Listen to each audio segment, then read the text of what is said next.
you've always talked all year about going 1-0 each week and focusing on the first opponent, but when you got eligible in early October, when did you start to consider the options at the end of the year?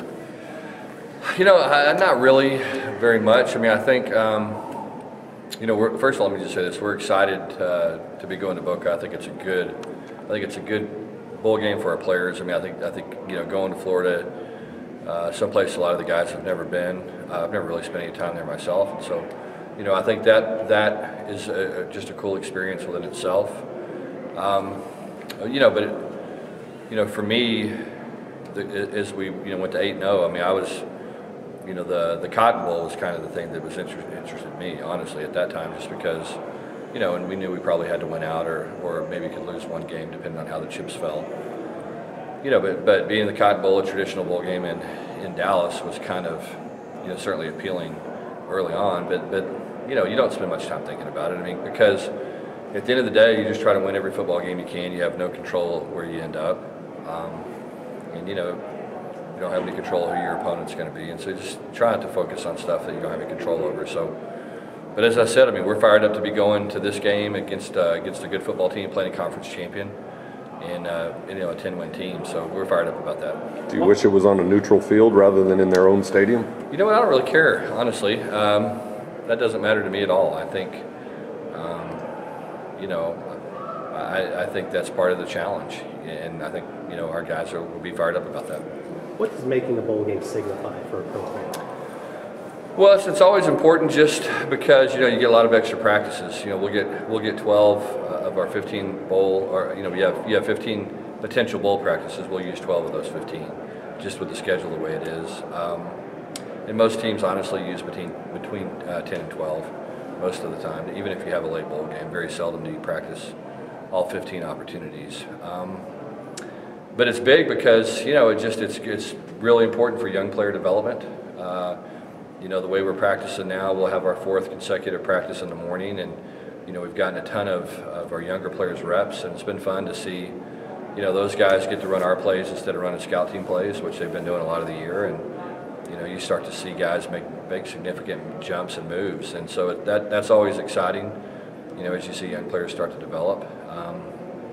So that's important, and I think it's like anything else. I mean, it's just part of the DNA of a good football program, is that, you know, you go to a bowl game every year, and that's just part of who you are and what good programs do. Xavier was saying that you told them that you don't worry about you know, going to a paradise type atmosphere because of the maturity of this squad. Would you elaborate on that a little bit? Yeah, I mean, I think there's sometimes, you know, that you worry about how guys are going to handle things, you know, when you're doing something they haven't done before. But I do think this is a very mature team, and you know, I think our guys will handle it the right way. I think we'll go down and have a good time, which is important. That's what bowl games are for. You know, that's the tradition of bowl games, was to, you know, to have a reward for your players for doing well, and a reward, quite frankly, for your fans, you know, for being fans. And so that's how the whole bowl system started. And so, you know, that's a big part of it, is you want your players to have an enjoyable experience. And as I said, most of our players have probably never been there before. And so anytime you're doing something that's different, unique, you'll remember it. But this group is different. You know, there's some maturity with these guys. There's been a focus all year. You know, they show up, they go to work, they do what they're supposed to do. We haven't had to worry too much about guys getting in trouble or guys doing things they're not supposed to do. So I would expect the bowl experience to be no different. You know, I mean, like I said, there's always that balance between having a good time, but at the same time, you know, getting ready to win a football game. And our guys know how important it is to have a chance to win 11 games, I think, for the 3rd time in school history. And so we know what's at stake. Xavier talked about, he spoke very highly of you 2 years ago when you stepped in and you coached the team. You know, obviously things didn't go the way you wanted to in the bowl, but just knowing that this year you've got the team for the whole season, this is your opportunity now. You know, how does that feel? Yeah, I mean, I think the cool thing is I know their names this time. You know what I mean? The last bowl experience I had was like, you know, hey, number 5, come here. What position do you play? And oh, you're our starting tailback. Well, that's cool. You know, don't fumble. You know, so that's kind of the way the last game went. But this one, you know, this one's different. I mean, these are my guys, and these are our guys, and they've, you know, we know each other, we trust each other, we believe in each other, and you know, and I expect them to go play well. And as I said, I mean, there are times when, you know, I've coached teams probably in the past where, you know, you get a bowl game in Boca Raton and you're like, oh my goodness, this is going to be tough. You know, just trying to keep these guys from, you know, from going out and having too good of a time. And I don't really have to worry about that with this group. I mean, they get it. They're mature. They know what it takes to prepare and to have a chance to win.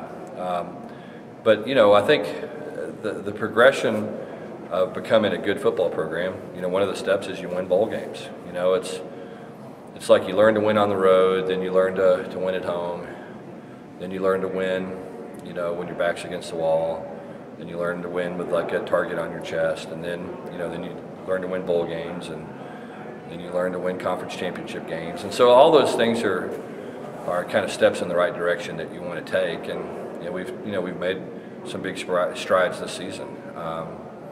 You know, and this would be the next one for us. And we haven't won a bowl game. It's been a while since they won one here. And you know, if we want to be a good football program, then you got to win bowl games. All year you've shared stories about your relationships and familiarity with opposing coaches. Do you have a relationship with Lane Kiffin, and have you heard whether he's going to be there after the reports of the Ole Miss job? The weird thing about these deals, you know how it goes. I mean, it's hard. I mean, a coach takes a job at this time of the year, especially with the early signing day now and the way things are. You know, when you're going to an SEC team and you're trying to recruit a recruiting class in basically 10 days, which is kind of what he's going to be doing, and that's tough duty. And so, you know, it's going to require most of his attention. I don't have any idea if he's going to coach in the game or not. My assumption is probably he's not, but I don't know anything. You know, I just think given the circumstances and the timing of the game, I think it'd be very difficult to do that. You know, I know Glenn Spencer who's the defensive coordinator, who's the interim head coach, and Glenn's a really good football coach. He's been around.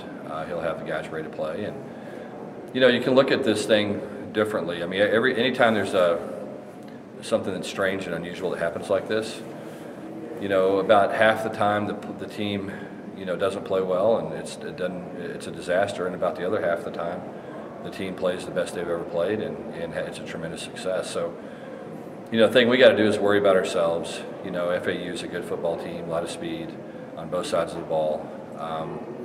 You know, have won a lot of games the last 3 years, and so we just got to worry about preparing and playing well. And it doesn't matter who the coach is, or it doesn't matter, you know, how motivated they are.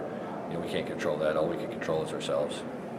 How will your practices be different since you have 2 weeks to prepare? Yeah, we'll have we're calling this kind of developmental practices now, where we're practicing our older players. They're getting reps that are important to stay sharp and to keep improving. But you know, the focus right now is on a lot of the younger guys.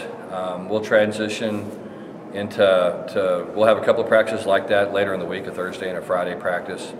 The Friday practice we'll start working a little bit versus scout teams to try to get a jump start on FAU. You know, do that on probably Friday and Saturday, and then we'll give them Sunday off, and then, you know, kind of have a regular week of practice. You know, go Monday will be a Tuesday practice, and then the Tuesday will be a Friday, and then Wednesday will be a Wednesday, Thursday will be a Thursday, and Friday will be a Friday. So that's kind of the way our bowl practices will shake down. What updates do you have on Reggie Robertson or any of the other injured players? Yeah, I know Reggie's going to the doctor tomorrow, just to kind of get an X-ray to see where he is. You know, playing the early bowl game, you know, I don't know how that's going to work with him. You know, I think we'll know more tomorrow after we have a better idea of how his foot's healing up and kind of where we are with that. But you know, if it's a later one, I felt pretty certain he would probably play in the bowl game. Now that it's an early one, it's probably up in the air. How do you like the time slot? I mean, you get a pretty no, it's awesome. You know, Saturday. Yeah, Saturday ABC. I think it's the only college football game on that day. You know, it's like anything else. So if you want to, you know, you got an opportunity to continue to show people what our program's about, and there'll be a lot of people tuning in and watching, and so that's why it's important for us to play well. You know, you're always battling for respect, and you know, when there's a lot of televisions tuned in, you got a chance to earn some respect, and so we'll need to play well, and it should be a heck of a game. I mean, there should be there's going to be a lot of speed on the field, a lot of good skill, and you know, like most games, probably the game will be determined by, you know, by who wins in the trenches.